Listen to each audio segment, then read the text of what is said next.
Alright, you guys, welcome to my first ever cooking video of any kind. You see that you're in a pretty high angle because I want you to be able to see what I'm doing with my hands. I just realized something that I should have done ahead of time, but that's alright, we'll get to it. So the first thing that I'm going to be going over, guys, is going to be just your basics about knives that you have, right? And so your different types of knives that you would have, and I have one more I'm going to pull out. There we go. So I'm going to start off with the most dangerous one in the kitchen, and this is a cheap-ass mandolin slicer, and I've known of more people who've gotten cut by this than any other knife.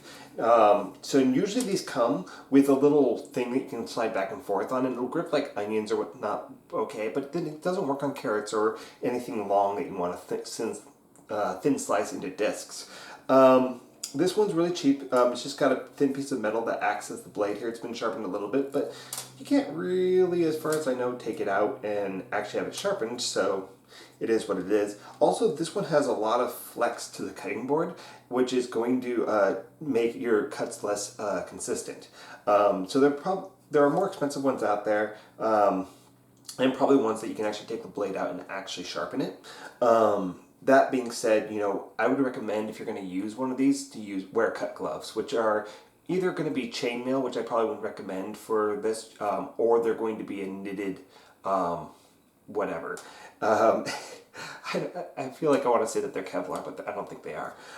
And so basically all that does is, yes, you'll still be able to touch the blade, but you're not going to cut your hand. That being said, and oftentimes you can find the mesh cut gloves in fishing stores, right? Something that has fishing supplies. And the reason why is because if you're on a boat and you're cutting and you're rocking around and you need to cut off parts of the fish and throw it back in the water, whatever you're going to do, then you're more likely to cut yourself. So it's something that fish people do a lot. And so basically this has 3 thicknesses. I find that the shortest one rarely ever works on anything. It's just a little bit too thin. And then the third is probably too thick. So I mostly use it on this middle setting. I always store it with it all the way up so I can't accidentally cut myself. Same thing when I put it in the dishwasher. I don't want to leave that blade exposed. That being said, I said I put this in the dishwasher because it's a cheap piece of shit, but none of my other knives ever go through the dishwasher other than like steak knives that you'd use at the table. Now, I want to cover the idea of when you're buying a knife, the idea of will always be sharp knives. That doesn't exist. That goes against the laws of physics. And what you find with those knives is that they're always sharp because they are they're serrated, right? Like a bread knife, right? I've seen some people say that this is more of a carving knife. I don't use it for carving. I'll show you what I do use. Because I don't like the serration. I think it tears into things too much. And so I use this entirely as a bread knife. A regular knife isn't going to be able to cut into bread. You want that serration to actually do that. These knives, if I ever do get this one sharpened, I'm not going to try to do it myself. I'm going to take it to a professional, right? So the next type of knife, well, I'll just grab this one. This is a paring knife. This is one of the few must-haves that you should have. So I would say, this guy, this guy, this guy. This is my carving knife. I use it as a fillet knife. I use it for whenever I'm working on meats, and I'll show you the pros and cons of what what knives to look for when you're buying a knife, right? But we'll get back into that in a second. This is a traditional fillet knife. I inherited it from my dad, and I've never used it. He was a professional chef. He's retired now, but I only picked up a few things from him before he left. I learned most of what I know from my mom, and also emulating what I learned, what we cooked and whatnot in the restaurants that I worked at. I'm a little distracted right now because I'm about to sneeze. Nope, false alarm. We know how that goes. It's going to come back up in a second. So that being said, the next kind of knife like this is another one that I have never used, and the reason why I bought it is because of the curvature of the blade. I was struggling to cut like green onions smoothly, and this one, the curved blade, my thought was that I'm going to ride through it and be able to get all the way down to the bottom of the cutting board with this knife. It's heavy, it's bulky, it's cumbersome to work with. I don't like it. The next one is your standard chef knife. You should have a large chef knife and a small one. So this is for like if I'm trying to maybe cut through bone, but for that you'd probably want to have a cleaver. But this is for if I need to cut through something that is heavy and dense, and I don't want to have any flex in the blade. So you see, this one just does not flex at all compared to the one that I really like, and this is Kiwi brand. This is one of the cheapest knives that you can possibly buy. I've seen them for $3. I've seen them for $14 for the exact same knife. Usually you can find them in Asian markets. And this is a flexible steel knife. And a lot of the reason why I like this knife is that it's the easiest one I have to keep sharp. And the reason for it is because it's thin as fuck. Okay, and so basically it's always going to be thin enough that you don't necessarily need to spend a lot of time on sharpening. So what to look for when you're buying a knife, and I guess there's not a dry spot. So there are different parts of the knife, and one of the things that my dad did point out to me is, let's compare these two.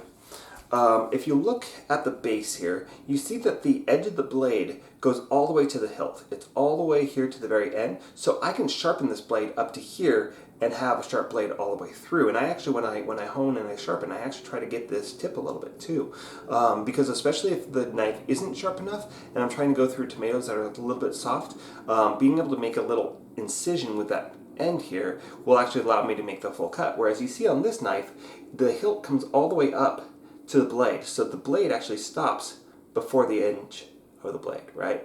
And this just gives it more density, gives it more structure, so it's not necessarily a bad thing, but it is something to be kind of mindful for, is because you're not going to be able to cut with this end. So I'm not going to take this particular knife to a tomato or something else that's really soft and is liable to get squished.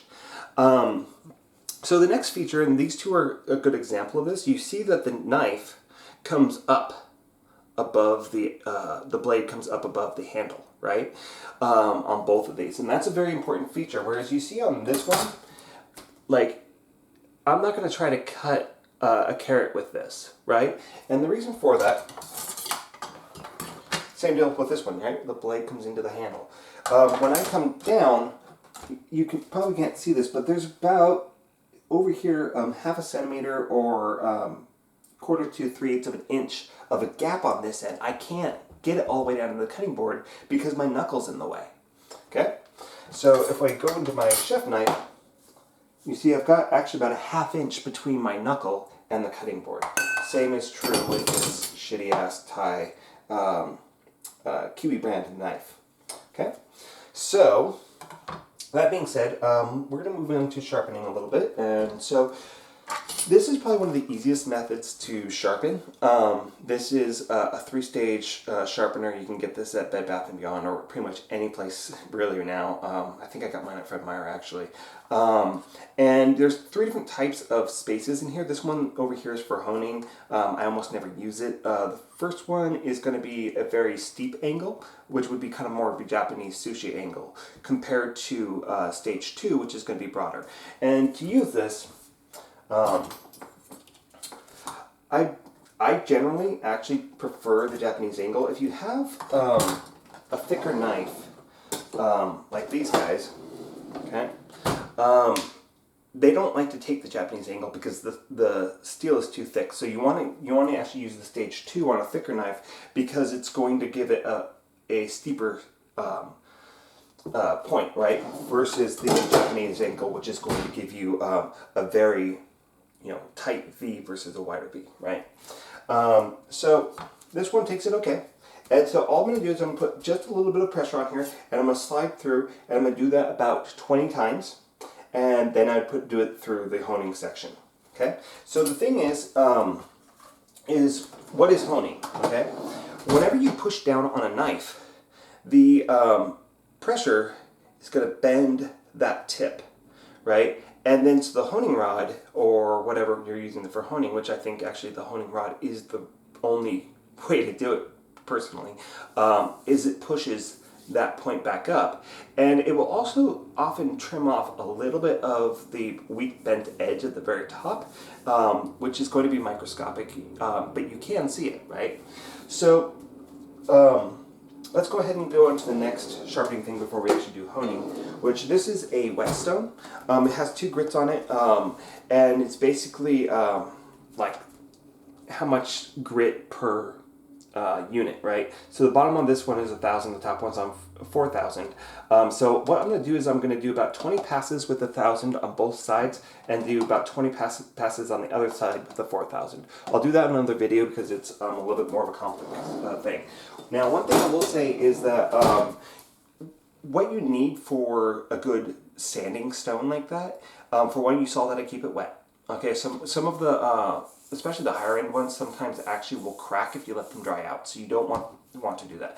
But one of the things where my husband works at the restaurant, there's the honing rod has all these dips and crannies in it, and when he tried to sharpen a knife on there, like he's really pressing that knife in there and it's flexing and all that, and it wasn't getting sharper. All you could do is see like there were scratches going up the knife. And what you want when you sharpen a knife is you want to have a nice, smooth, even blade, and you can't do that if your honing or your sharpening stone isn't completely perfectly flat. So one of the reasons why you want to grind very smoothly on your knife when you're using a whetstone like that is that you are not just trying to make an even blade or an even cut on your blade to make it sharp, but you're also trying to keep it nice and even so that the whetstone stays even, right? Because once it starts getting those deformities in it, it's no longer going to be very practical for actually sharpening a knife. Now, honing rods. Now, I'm not going to use it on the bread knife because that's going to be the first one we're going to use here today. I'll use the Kiwi one. Now, you could go like this, right? Go outward with it. I'm not practiced in that at all. The way I do it is I do come towards me. Now, if you're worried about that, wear your cut glove, right? And you can see, if you look really close there, I have hit this a few times. And it's protecting me every single time. But I'm also very controlled even when I'm going fast. So what I'm going to do is I'm going to try to match the Japanese angle of the knife, right? So if I'm coming down like this and my knife is at a really freaky angle like that, right? It's going to be more vertical. I'm just going to be dulling that knife faster. So I want to pretty much imitate the angle that I'm trying to do. And you can take your time with this, okay? I'm going to have some moderate pressure, slide through, and I'm going to do the other side, okay? And if you feel like you're, not hitting the blade, right, that means your angle is off, right? And I just go back and forth here. Now, I don't think you're going to be able to see this, but we'll see if I can even see it. But there will often be like little specks of steel that are left over on there, right? And that's just like the burr. So after I do a honing, I'm going to rinse off my knife. Right? And I'm going to just wipe it off there, okay? Being very careful about that. And that's pretty much it. I have my vegetable peeler here. That's also technically kind of a knife. Don't get this wet. These do tend to corrode. Now this one, if you can even see it, it's got this, like, the lines go upward. And it's not my favorite one. The one I have at work at the bar is actually, it's kind of grainy all the way up and down, right? And that fucker gets the knives ridiculously sharp. Now, I think it said that it does corrode if you get the honing rod wet. Now, to check a knife, and you see this in movies all the time, people, here, I'm going to do it on the back side of the knife so I don't cut myself, but people go, oh yeah, that knife is sharp. The way that knife's cut is moving like this, right? So if you're taking your finger and you're going across the blade, you will cut yourself.